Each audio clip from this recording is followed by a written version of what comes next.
માન્ય મંત્રી સાહેબો તમે બેઠા છો, સાંસદ સાહેબ પણ છે. સાહેબ, આટલો મોટો મારા વિસ્તારમાં કાર્યક્રમ છે. કલેક્ટર સાહેબ, પ્રાંત સાહેબ અને પ્રાયોજનાજી, શર્માજી, હું અહીંનો ધારાસભ્ય છું ભાઈ. મને કેમ કોઈ ફોન બી નહીં કર્યો, પત્રિકા નહીં, જાણ નહીં? ખુલાસો કરો. હું ધારાસભ્ય છું ભાઈ. આ મારું અપમાન નથી, મારી જનતાનું અપમાન છે. આ મારું અપમાન નથી. મને કોઈ કાર્યક્રમનો મોહતાજ નથી. મને પત્રિકામાં નામ આવે, મારી તકતીમાં નામ આવે તો જ ચૈતર વસાવા આવે એવું નથી. ચૈતર વસાવા નામ માટે હું નથી આવતો. મારા જનતાના, મારા સરપંચે કીધું કે આટલો મોટો કાર્યક્રમ છે શિક્ષણનો, સાહેબ તમારે આવવું પડશે, એટલે મેં આવ્યો છું. અને કલેક્ટર સાહેબ, તમારી જવાબદારી છે, તમે વહીવટ છો, તમે મને ફોન કરીને જણાવો ને કાર્યક્રમ છે. મંત્રી સાહેબ ગાંધીનગરથી આવે છે, કઈ તકલીફ છે અમારાથી તમને? પ્રાયોજનાજી, શર્માજી, તકલીફ આપતો તો કેમ ભાઈ તમે અમને જાણ નથી કરતા? કેમ આમંત્રણ નથી આપતા? તમારું વહીવટી તંત્ર હું ધંધા કરે છે ને બધું ખબર છે.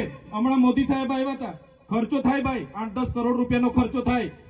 તમે દેવ મોગરામાં ડેકોરેશન માટે કલેક્ટર સાહેબ 16 કરોડ રૂપિયાનો અમારા આદિજાતિ બજેટમાં ખર્ચો પાડ્યો છે.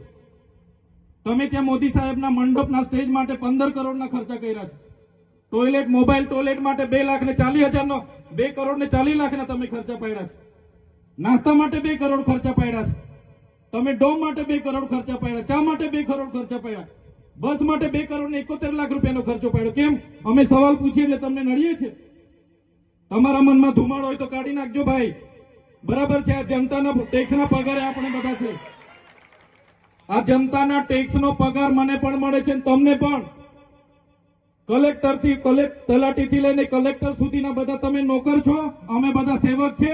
આ લોકોએ જે પણ કે અમે પ્રતિનિધિ છે, અમને અધિકારો આપ્યા છે. તમે અમને કેમ અહીંયા બોલાવ્યા નથી? ના સાહેબ, અમારે વિદ્યાર્થીઓ અમે કેવું પડે છે. અમને કઈ, તમે દર વખતે ચિકદામાં કીધું, દર વખતે આ જ પ્રશ્ન ઉભો કરો છો, દર વખતે આ જ પ્રશ્ન ઉભો કરો છો. ઓ ભાઈ, ધારાસભ્ય છું, લોકોએ મને ચૂંટ્યા છે, મને આમંત્રણ જોઈએ ભાઈ. આ કોઈના પૈસાથી આ બિલ્ડિંગ નથી બની, તમારા ઘરના પૈસાથી બની છે. અરે વિષય પર તો મને આમંત્રણ કેમ નથી આપ્યું? મને જાણ કોઈ એક ફોન કેમ નથી કર્યો? કેમ ભાઈ? અમે ધારાસભ્ય ચૂંટાયેલા છે, લોકોએ અમને અધિકાર આપ્યા છે. અમારો અવાજ તમે દબાવવાની વાત કરો છો. અમને કેમ નથી આમંત્રણ આપ્યું? તમે તમારે આમંત્રણ આપવું જોઈએ ને અમને.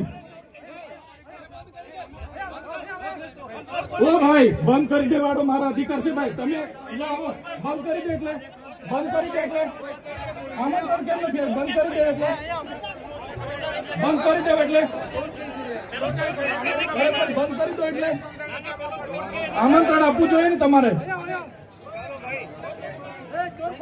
અમને તમે આમંત્રણ કેમ નથી આપ્યું ભાઈ? અમે ચૂંટાયેલા ધારાસભ્ય છે, અમને એક ફોન કોઈનો આવ્યો નથી. કલેક્ટર સાહેબની જવાબદારી છે. આ કોઈના કમલમના પૈસાથી આ બિલ્ડિંગ નથી બની ભાઈ. કોઈ તો પછી પણ સાહેબ, અમે તમારી રિસ્પેક્ટ કરીએ છીએ ને. દરેક સરકારના કાર્યક્રમમાં હું હાજર રહું છું.